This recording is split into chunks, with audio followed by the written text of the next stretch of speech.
And welcome to today's Midday Show. I'm Jeff Ever. He is Mark Messina. May 20th, 2022. I got to pick all the topics today. You had no say in it. You didn't walk in late, but we get to talk a little bit before the show. I had a couple meetings. You had this some. morning You were and busy. So I picked some topics. We have not talked about the formula shortage yet. I think now that it's been a week, people have been able to dive into it. Why is it happening? What's happening? I think now's a good time to dive into some of that. Maxwell and Musk trending. Business Insider put out a piece. You know how I feel about Business Insider, but yes, they put out a piece about SpaceX and Musk relating to Ghislaine Maxwell in the Epstein case. So I figured we better talk about that since we've talked about all the other things Musk. And last but not least, I watched a documentary the other night on Netflix called Our Father.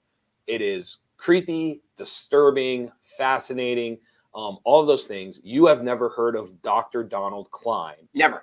So I figured I'm going to share the story with you. You'll have lots of questions. It'll be very, very interesting. If you've never heard of Dr. Donald Cline, you're going to want to stay to hear that story and about the documentary. Because I did all the legwork for you. I sat through the 2-hour documentary so that you don't have to. Fair?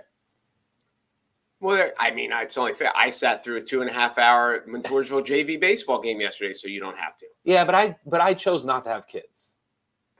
We'll see, and I'll get to that. First, ask me the important question, then we'll get back to you and kids. The most important question is, how are you feeling today? I'm feeling enlightened.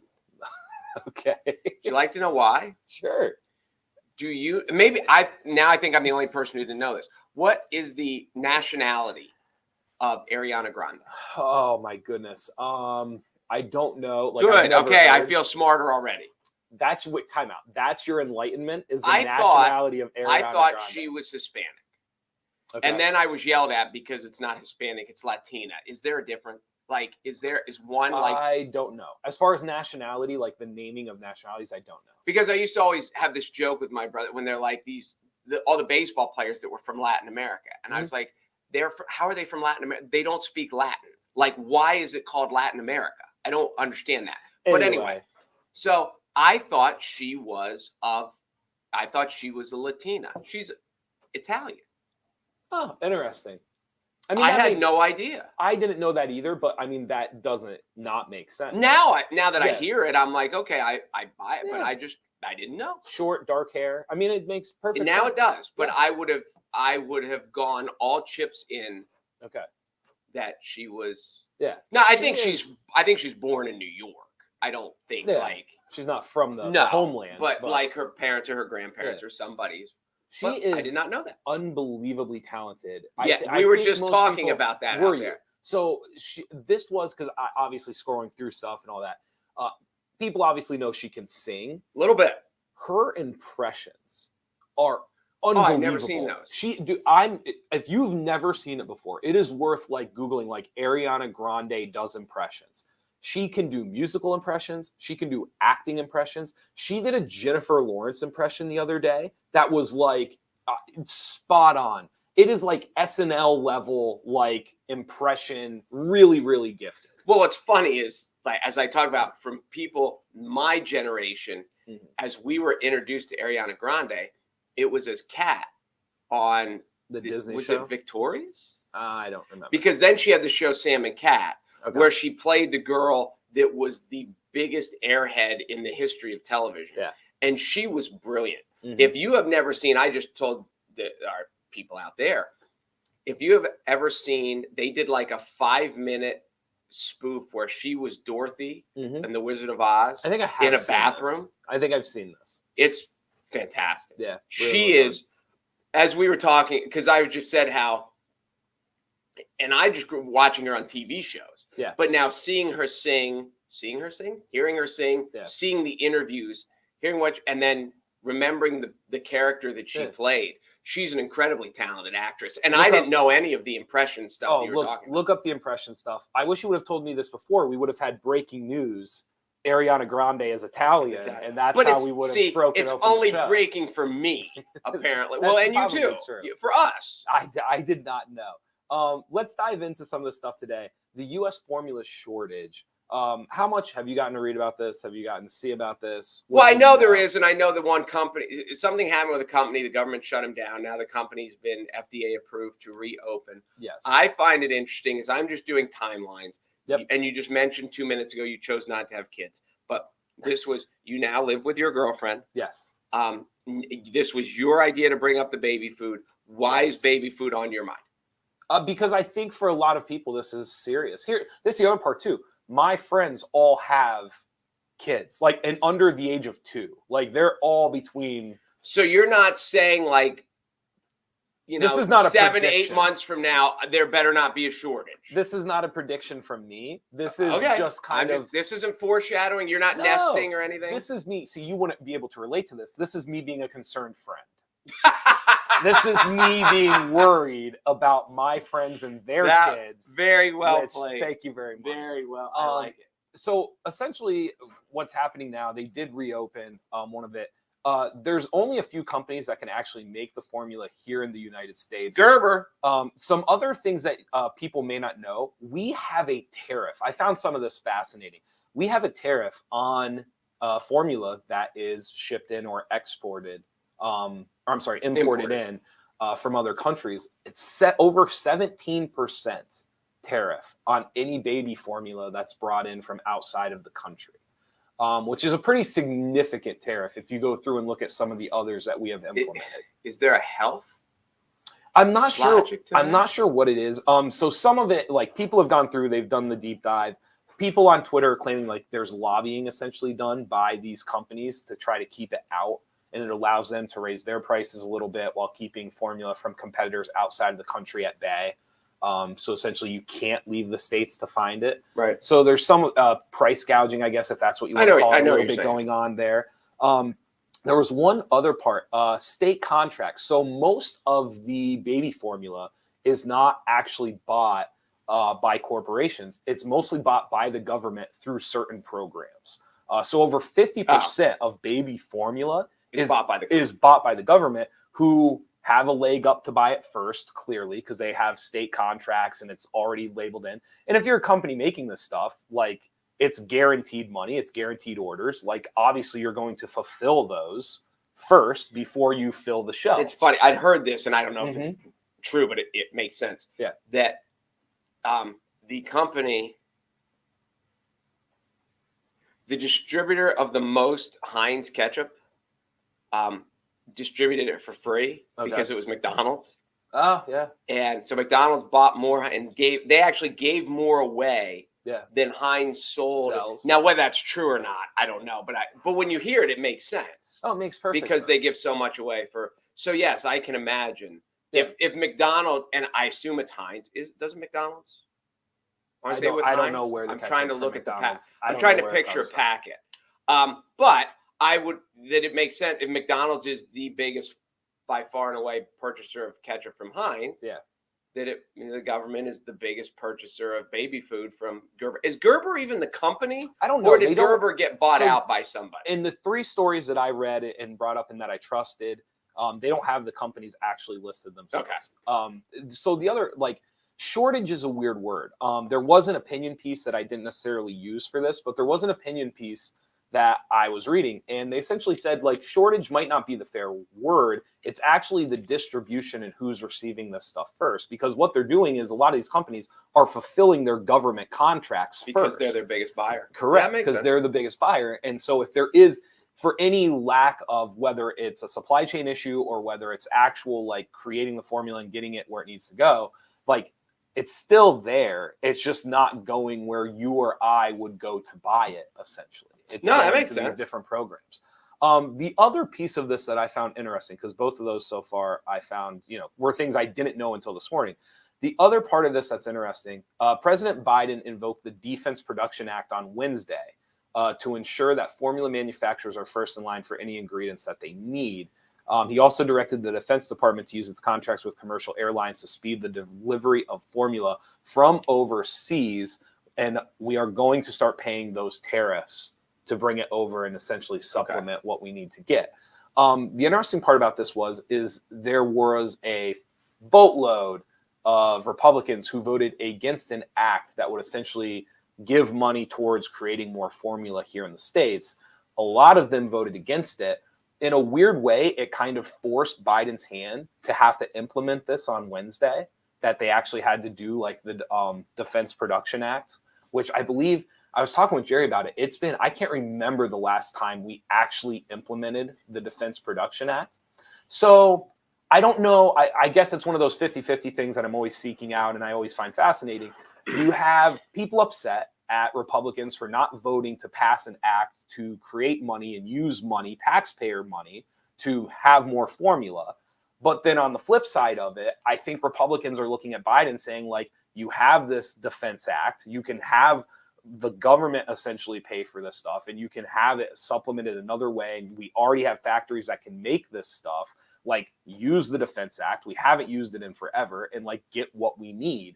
And so I find those two things very, I like, in a weird way, as a taxpayer, like, why shouldn't we have to use other money in the Defense Act to create this stuff to fill this shortage instead of using my money to fix the issue? I don't know. It's a unique conundrum. It depends what the motivation is, because you know and I know that in our society right now, whoever's in office, when Trump was in office, the Democrats didn't want anything to go well because they wanted to win the White House back, because it's for those people, it has become more important that they are in office than that the country does well. So I can imagine that they don't want Biden to do well. They don't want good programs to go through. So they would rather make Biden look bad. Not that I was going to say not that he needs help. That probably wasn't fair, but he's not doing real well right now. The irony is, on Wednesday, I supported what he did.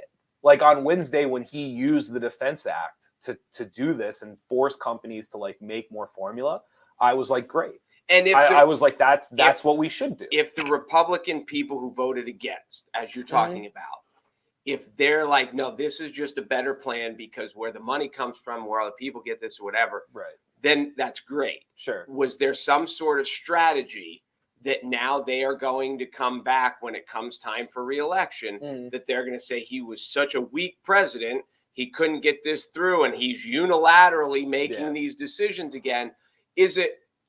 Are they voting for the good of America, or are they voting for the good of their party?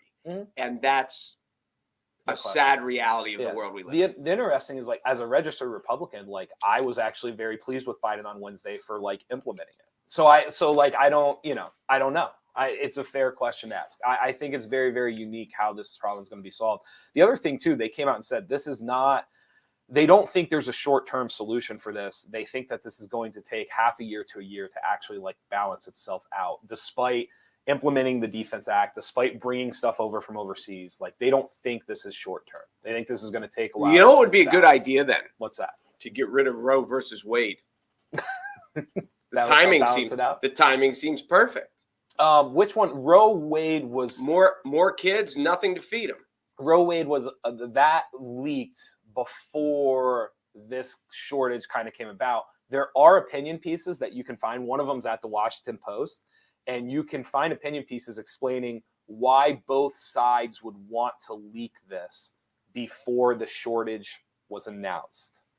So that's another fascinating tidbit to this as well. Oh, okay. They're saying that part with the baby formula shortage coming up, there's reasons both sides may have wanted the document from the Supreme Court to leak.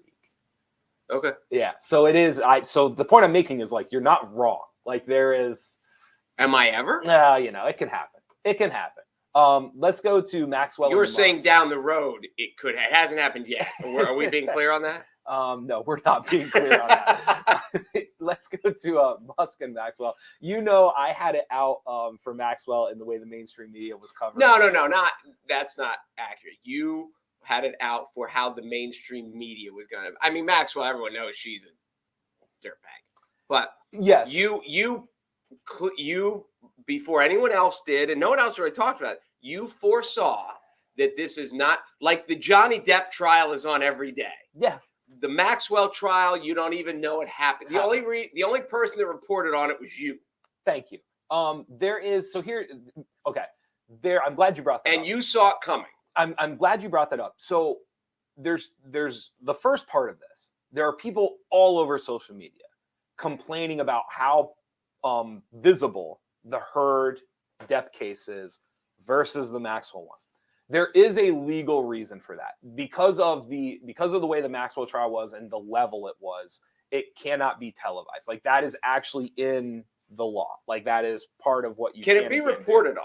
It can be reported on, yes. So I think there's a lot of people that are misinformed on social media. There's a shocker. There's a lot of people that are misinformed on social media that are saying, like, I can't believe they're not televising, they didn't televise Maxwell, but look at all this stuff, and why can't they?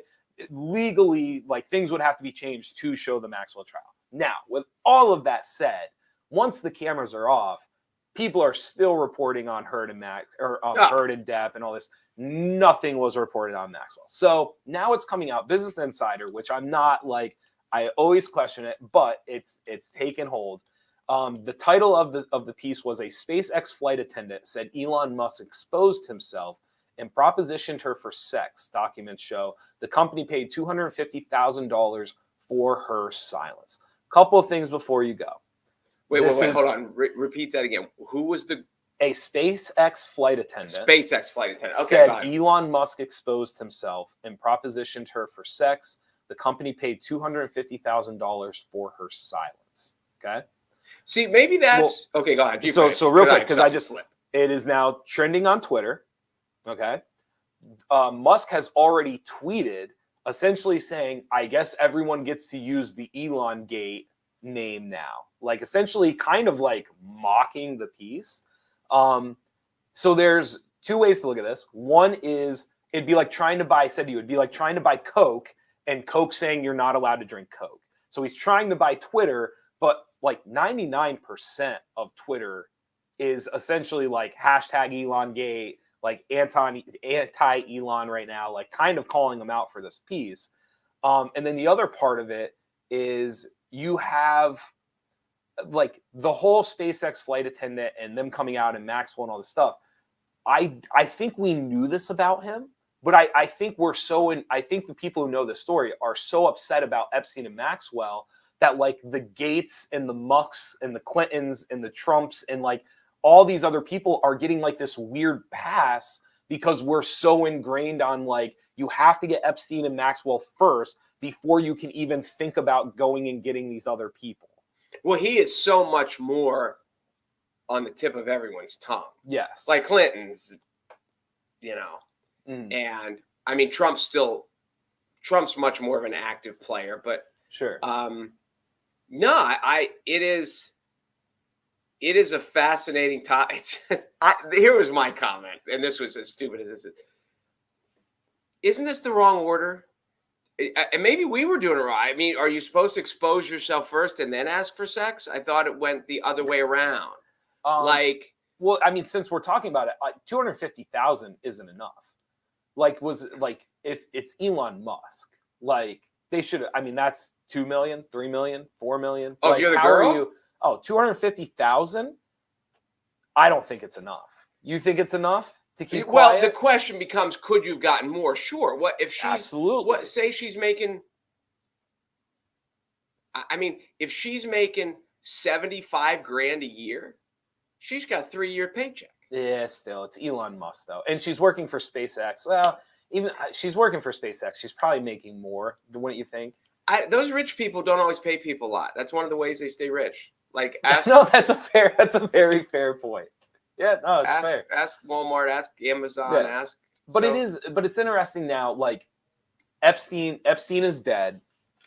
The Maxwell case went and now it's gone, and it really hasn't been brought up again until today.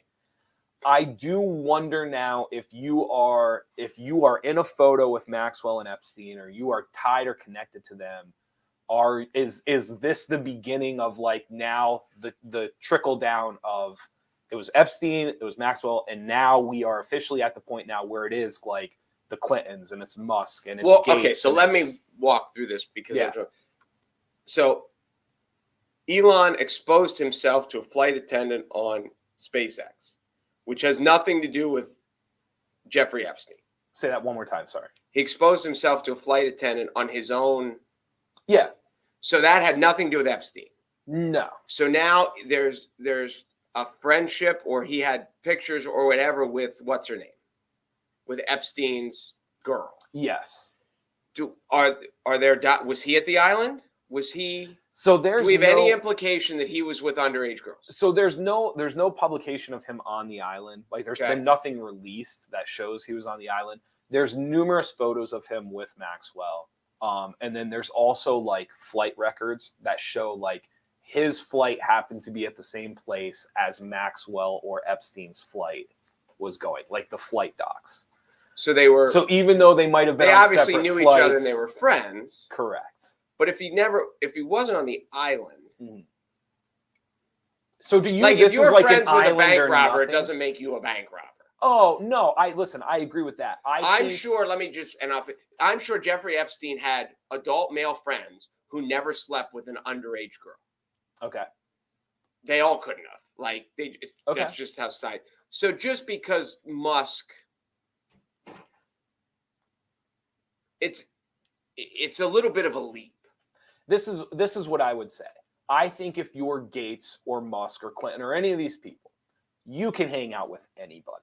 And there's nobody. Yes. And they decided that this was the person they were going to hang out with. And the idea that they wouldn't know what he was doing or what he was about or the rumors and yet they still decided like this is somebody. I find that very, very coincidental. Like it's too much to just say like, oh yeah, like they just happen to be friends, but they didn't know what was going on, or like Musk can do anything. And there's a difference between not knowing what's going on, and doing it. But see, that was Gates, like not to go like off on a side tangent, but like that's the biggest thing against Bill Gates right now is Bill Gates' argument for being in circles with Epstein and Maxwell was that he was looking for funding for his different projects. Okay.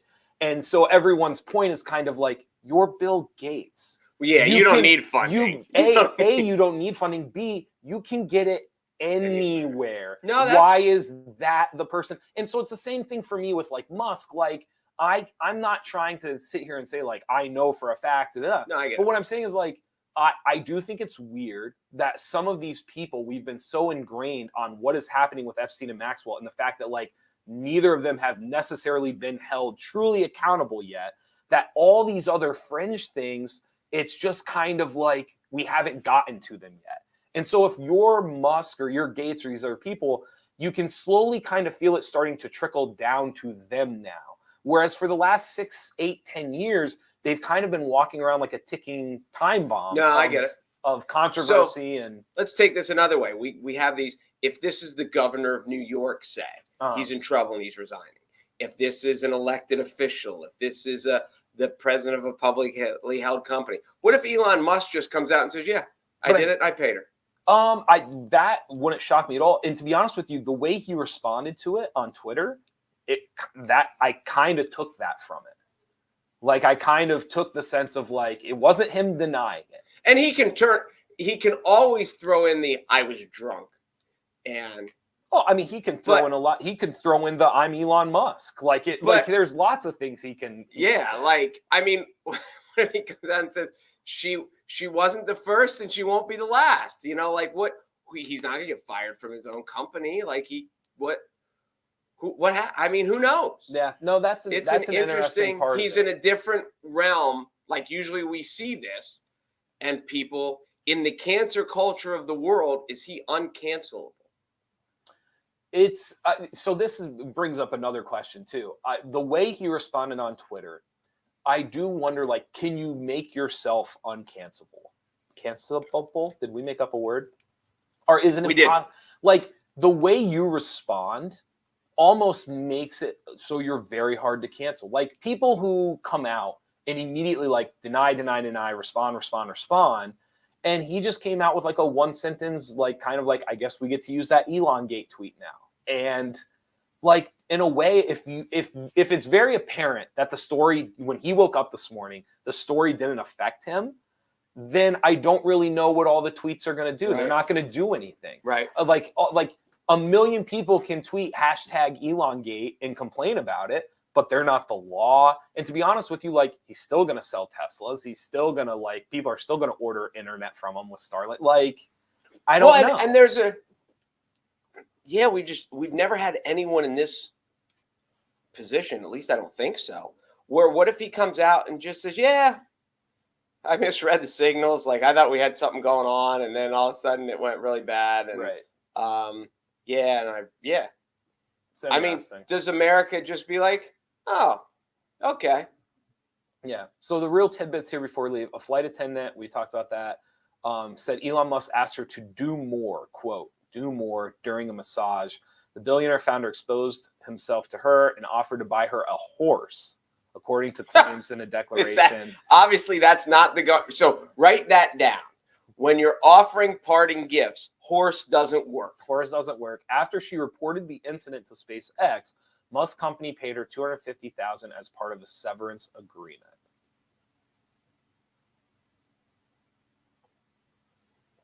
Huh. Interesting. Yes. This was in 2018 too. I did not say the year, so we should say that too. Oh, just so people don't think it was like yesterday. So how did this come out yesterday? Business Insider. That's right. Released a piece about 18 hours ago, so almost a full day ago. So yeah, just interesting. And then it brought up all the Musk, Maxwell stuff because it's just kind of this downward spiral from there. So it's gonna be really, really interesting. No, I'm with you. All right, tell me about this documentary. So this documentary, I think you're going to enjoy this. You've never heard this before. Never heard of it. So anybody who's going to be interested in it, it's called Our Father on Netflix. It's about, I think it was almost 2 hours. It was between an hour and a half and a 2 hour documentary. If it's something you are hoping to watch, probably shut off the show. I'm probably going to give some stuff away. I hate to turn viewers away, but I don't want to ruin it for you. But most people don't watch documentaries. That's one of the things I've learned. Can you shut me off? You want me to? You're going to go watch it? I'm going to go watch it. No, you won't. You're not going to watch this. So, are you calling me a liar? There is. I ain't calling you a truther. Do you know what that's from? No, what's that from? You never heard? Are you? There are people out there. Well, it depends on how old your kids are. You call me a liar? I'm not calling you a truther. It's one of the great lines from Drake and Josh, which is one of the underrated shows of the Y2K. Mm-hmm. It was funny. Yeah. You having kids throws a loop into our relationship because you actually hit a piece of pop culture that I do not hit. Because you were gone from it. And I was gone from it. And then you had to dive back into it because you had me kids. And Dora the Explorer, buddy. I've seen them all. Nothing. iCarly was a brilliant show. Nothing. I missed like the whole Hannah Montana. My kids did not watch Hannah Montana. I did not see But it was during that time. Right? The regular show was just hysterical. I know none of this. I completely missed it. During the 1970s and 80s, there was a fertility specialist in Indiana named Dr. Donald Cline. I do know this story. You do, and there you go. Now it's ruined. No, so you already know it, but you do know the story. He, like the whole town is his offspring. Yeah. So essentially what had happened was there was a young female did a 23andMe, which is one of the DNA tests that came out. This was probably 5 or 10 years ago. She takes the test, it comes back, and she essentially is not linked to anybody on her father's side of the family. She's only linked to her mother's side, and then it shows she has 8 half siblings, but none of the half siblings are registered in the 23andMe database. So they just come up as like empty things. Did that make sense? I don't know. How does that work? How are they in the database? How did they know that if they weren't in the database? I think because they still are able to link people's DNA to one another. Like for example, if I take a DNA test, they know my sister's DNA is an X percentage match, even if she's not. Okay, correct. I understand. So they know through these connections she has 8 half siblings. So she's looking at this, and there's no information, there's no photo, nothing. But she's looking at these connections, and she's thinking to herself, like, this has to be a mistake. Right. And she even says in the documentary, she's like, if there would have been 1 half sibling, I might have been like, oh crap, like I might have an half. But because there was 8, she was like, whatever. So she calls the company, and she's like, listen, 8 half siblings, there's no chance. I've never even been told about this. And the company essentially says, like, listen, like, we're not telling you we're right, but we are telling you that, like, we're not wrong. Like there are DNA connections there that run deeper than the average distant cousin, essentially. So she starts digging into this. Months later, years later, one of the half sibling takes the 23andMe, and now she shows up in the database, and they are linked. And so this lady reaches out to her, and they show up and they meet, and the common connection is this fertility doctor. That essentially they both sets of parents went to the doctor, helped inseminate them, and then they had a kid. So it comes to find out, they start being very suspicious that they think they must have the same father. So they call this Dr. Cline. He denies it and essentially tells them that when they use a surrogate, I hope I'm using that word correctly, when they use a surrogate, they're allowed to use up to 3 common mothers with one surrogate. Okay. So they try to not do more than 3 because you don't want all these people running around everything else. So at the time they were thinking like, well, I wonder who is my dad? Like, who is the surrogate?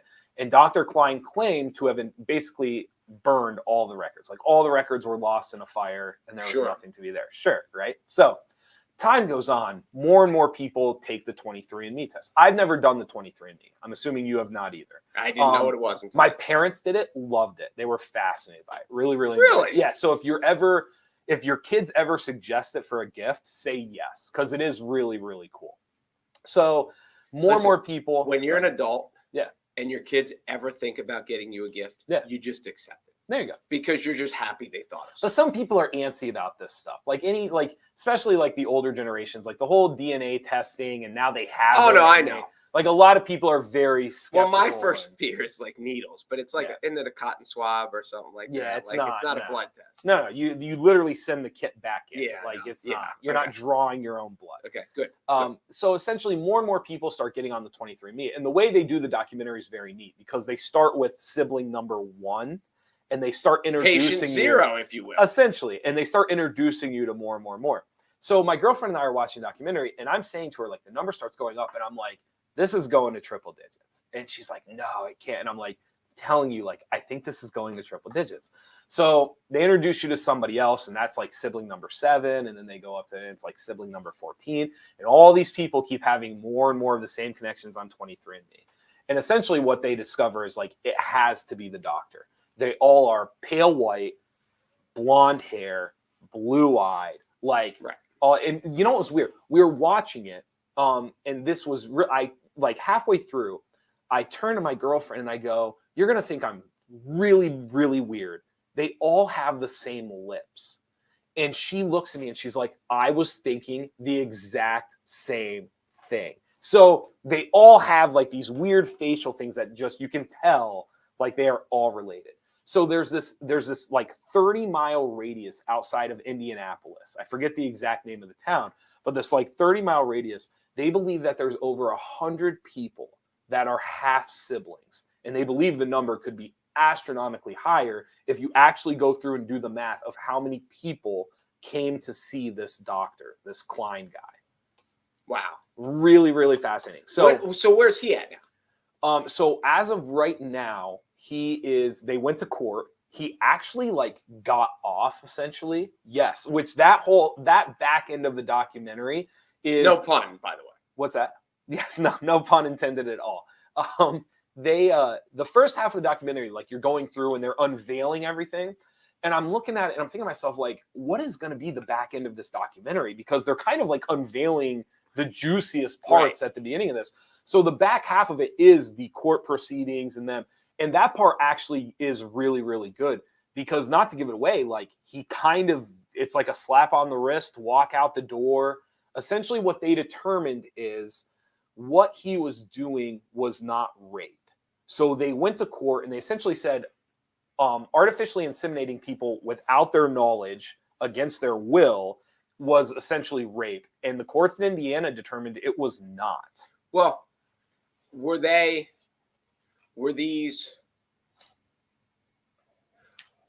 it a sperm bank where they were just getting someone, or were they trying to get impregnated by their specific partner, husband? So most of them, the majority of them, believed they were using their husbands or significant others. And that's not. No, because the way it's not rape. I can get why it's not rape, but it has to be something. So there's a loophole in Indiana law where they essentially, what they were saying was, because he was a doctor, he was making his judgment call. He was making a decision that he felt gave them the best opportunity to be successful for what they wanted. That was essentially what the court of Indiana decided. Yeah, really, really. So he's like kind walking of the creepy. streets. So he's walking the streets. He's old. Like he's no longer a doctor. There's also a little bit of. But he's alive. I believe he's alive. Yes. Wow. There is a little bit of like a religious background, like kind of what's the word I'm looking for? Not like not clannish. It's my God, Cult? what is culty. And essentially this cult believes that you are put on this earth, you're put on this planet to reproduce. And they use like a bunch of different Bible quotes. One of them's from the book of Jeremiah, and it's about going out and being plentiful, and that's your sole purpose in life. And so there's this whole backstory. Well, you have failed then. What's that? Go out and be plentiful. That's why I'm not in the cult. That's a good point. Thank you. So they but there's this whole backstory about him where apparently when he was in his 20s, he accidentally hit a little girl on a bike crossing the street and killed her while he was driving. I don't think he was under the influence when he did it. It was just, just an accident happened. And then after that, he became a fertility doctor, and he started putting his sperm into anybody and everybody who came to his office. And they go into his background and they talk about why that might have forced him to do it and what. So the documentary is a little bit crazy. Yeah. So the documentary is very fascinating. Did he get interviewed for the documentary? They did not interview him, but they have phone calls with him calling like these half siblings and basically trying to convince them to shut up. Like essentially saying like, you're ruining my life. Like I've been married for 47 years. Like you're going to ruin my marriage. Like you're gonna hurt the church. Like I'm assuming they didn't interview his wife either. No. Now, one of the creepiest parts, I'll tell you this because you're not going to watch it. At the beginning of it, you're not going to watch it. So at the beginning of it, they are interviewing two of his best friends who are married, right? So they were like the couple's best friends, and they lived on like this base together through their 20s, and they were best friends throughout their 30s and 40s, so on and so forth. So for the first half of the documentary, they're talking to these two people, and you think they're being interviewed because they're their best friends. And then in the middle of the interview, you're introduced to this like 30-something-year-old blonde lady. And it turns out that her parents are the doctor's best friends. So essentially, this doctor artificially inseminated his best friend's wife with his semen without his best friend knowing. And then he raised the daughter all those years and didn't find out until his daughter took the 23andMe test, which was a very well done twist in the documentary. Really, really, really good. But isn't that insane? That is insane. Really, really insane. So, and again, like it's that idea of, it's funny. Like I understand, I'm not saying we shouldn't have a court of law. I'm not saying that it will ever be perfect, but sometimes like, the idea that common sense wouldn't just tell you this is a bad person. Like this is like, I almost don't need the court of law shouldn't even need guidelines. Like a judge should be able to listen to it. Corruption. I understand that. But the idea that like there are certainly times our legal system fails. Yeah. The idea that a judge can't hear this and just understand what's wrong with it and that clearly this is not acceptable is pretty crazy. I'm with you. I'm with you. So yeah, so that's the story of Dr. Cline. I'm bummed you had kind of heard of it. No, I did know that. Yeah. I knew that there was a place, yeah, and I knew it was somewhere in the Midwest, yeah, where like everyone in this town is related because of the doctor. Yeah, it's in Indiana. The other crazy part too, most states have the same rules as Indiana. So if it happens in other states, there's nothing that would stop it from happening. There's only a handful of states that have actual legislation in place to stop it. And then the other one, they have since this first report came out, they have found over 40 other fertility doctors that have done similar things. Yeah, pretty crazy. Well, I'm not going to go sympathetic on the guy, but just imagine what your life would be is if you accidentally killed a kid. Oh, I can't imagine. I mean, the mental damage Mhm. that would do. And it almost, if it didn't do any mental damage, then you're damaged to begin with. But to a normal, healthy person, like even if it was totally an accident, if she Sure. ran out between, because it happened, like accidents happen Yeah. where the person is not their fault, kid runs out from between cars and you had no chance to stop. And Yeah. but still, that would be a weight. And, Oh, and to think that this is how he coped with it is bizarre. yeah. But So the way you would have to, I mean, the string of it was car accident, accidental death, led him to the church. Maybe it led him to the wrong church because essentially this church was a little culty, I will say. And that was kind of the whole like Jeremiah, reproduce, go be plentiful, became a fertility doctor and started putting himself in other people. I'm going to start calling you Jeremiah. Why? Because you need to go be plentiful. Be That's why we plentiful? started the show with baby formula. I see right through you, dude. I'm there. Don't take this question the wrong way. Is there at any point, like, are you happy with 3? Do you wish you had 2? Do you wish you had 4? Oh, kids? I doubt. I'm not gonna be rude and be like, do you wish you I wish didn't we'd have quit kids? with 1. But like in hindsight, no. was 3 the right number? This is what's really funny about this, and Okay. you asked this question totally innocently, and you're going to get a really intelligent answer. okay. I That's had gonna one- be a quick, intelligent answer. I had 'cause one it's almost sibling. 1. My ex-wife had 1 sibling. Okay. We always wanted 3 Okay. because it just made. Well, you have 1 sibling. Yes. That's it. Yep. It's a Yeah. two-way street. So when You had 1 sibling. I only had 1, Okay. and so you have this, and like in your world, you never had a brother. No. And you never had a chance to have a brother. You had 1, so Sure. you were going to be sure on 1. Same thing with me. I never had a sister. Sure. We also like the aspect that if you have, my 2 daughters each have a brother and a sister. My Mhm. son only has 2 sisters, but yes, we always wanted 3. Never. She had kind of contemplated because we had girl. Yeah. And there was a point in her where she said, if we have another girl, I would be willing to think about having a 4th. Okay. When I was like, I'm good with 3. Okay. Whatever. So yes, but it's also fact because I worked with a lady once back in Baltimore who was one of 7. Yeah. And never had any kids. Okay. And you just wonder, it's like, was home life so overwhelming and chaotic that Sure. once she got out of home life and got calmness that she never wanted to go back. So I've always been slightly interested in that. Yeah. How does your upbringing affect how your family growing up? How does it affect the family that you'd hope to have in a perfect world? Right. No, I'm with you. Good You know how stuff. many people were a child of divorce and then like refuse to get divorced because even No, if they sure. should, Yeah. things like that. Yeah. It is a dynamic. But yes, 3 was the magic number, and Good for you. sometimes it seems like 3 was a good number. Sometimes, Yeah. as I tell my kids, I never love any of you more. Sometimes I just love you less. It can change. I think that's very, very fair. Thank you guys for watching the Midday Show this week. Be sure to go to NorthcentralPa.com for all of your local news. And you go off and be fruitful, young man. I'm Jeff. You have the Pepper. whole weekend to be fruitful. He's Mark Messina. We will see you guys next week.